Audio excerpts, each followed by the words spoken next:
દેશમાં ફરી એકવાર પેટ્રોલ ડીઝલના ભાવ વધારાની ચર્ચાએ જોર પકડ્યું છે અને આ વખતે કારણ છે પશ્ચિમ એશિયામાં ચાલી રહેલું યુદ્ધ। કાચા તેલના ભાવમાં જબરજસ્ત ઉછાળો આવતા હવે સરકાર અને ઓઇલ કંપનીઓ પર ભારે દબાણ ઊભું થયું છે।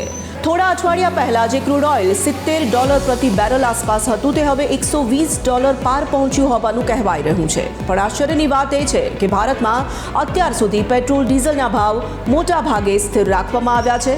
હવે પ્રશ્ન એ છે કે આ ભાર કોણ સહન કરી રહ્યું છે? જવાબ છે ઓઇલ માર્કેટિંગ કંપનીઓ અને સરકાર। માહિતી પ્રમાણે સરકારી ઓઇલ કંપનીઓને દર મહિને અંદાજે 30,000 કરોડ રૂપિયાનું નુકસાન થઈ રહ્યું છે। એટલું જ નહીં, એલપીજી ગેસ સિલિન્ડર પર પણ સરકાર મોટી સબસિડી આપી રહી છે। પરિસ્થિતિ એટલી ગંભીર બની ગઈ છે કે હવે 15 મે પહેલા પેટ્રોલ અને ડીઝલના ભાવમાં વધારો થઈ શકે તેવી ચર્ચાઓ તેજ બની ચૂકી છે। હોર્મુઝ જળમાર્ગમાં સર્જાયેલી અસ્થિરતાએ સમસ્યા વધુ ગંભીર બનાવી છે।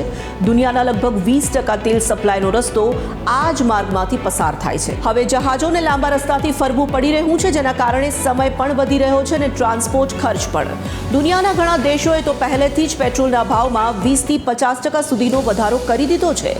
અમુક દેશોએ તો વીકમાં 4 દિવસ કામ અને ફ્યુઅલ રેશનિંગ જેવા પગલાં પણ શરૂ કરી દીધા છે।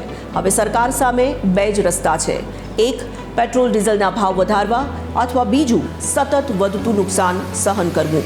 જો ભાવ વધશે તો તેની સીધી અસર ટ્રાન્સપોર્ટ, ખાદ્ય પદાર્થો અને રોજિંદા જીવનની દરેક વસ્તુ પર પડશે। એટલે મોંઘવારીનો વધુ એક મોટો ઝટકો સામાન્ય માણસને લાગી શકે છે। હવે સૌની નજર સરકારના આગામી નિર્ણય પર છે। શું ભાવ વધશે કે ફરી એકવાર લોકોને રાહત મળશે?